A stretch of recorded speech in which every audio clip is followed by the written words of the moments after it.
ഗബ്രി കുറെ നേരം മുമ്പ് ലൈവില് ജാസ്മിനോട് പറഞ്ഞു കേട്ടൊരു കാര്യമാണ്, നിനക്ക് റൈറ്റ് ടു ഒപ്പീനിയൻ ഉണ്ട്. നീ ചെയ്യുന്നത് തെറ്റാണെങ്കിലും അത് അംഗീകരിക്കണോ വേണ്ടയോ എന്ന് നിനക്ക് തീരുമാനിക്കാം.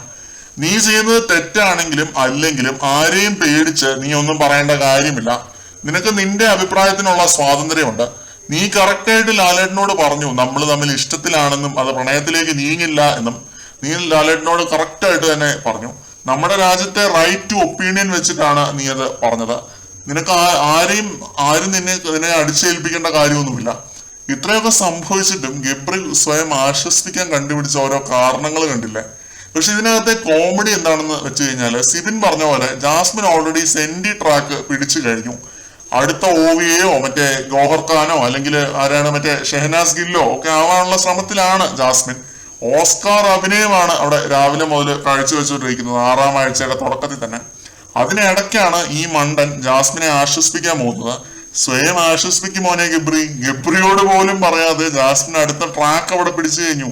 ഇനി ഗബ്രിയെ പിടിച്ച് ബെസ്റ്റിയാക്കും, അതാണ് അടുത്ത പരിപാടി. പിന്നെ ഗബ്രിയെ നൈസായിട്ട് തേയിക്കും, അതാണ് സംഭവിക്കാൻ പോകുന്നത്. എല്ലാം ഗബ്രിയുടെ മണ്ടയ്ക്ക് വിടും.